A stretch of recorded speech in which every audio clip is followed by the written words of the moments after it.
केहू क्या अभी लेना पूरा कोई इच्छा सुना हमर झूठा है करी है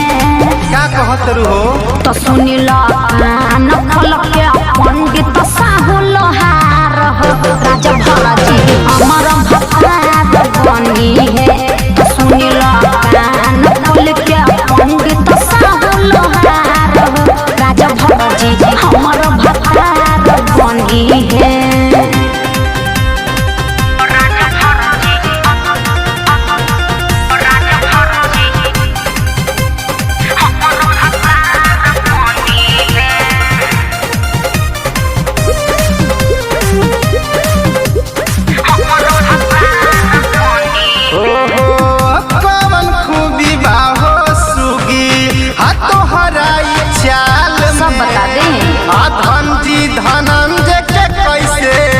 फंस गईलू जाल में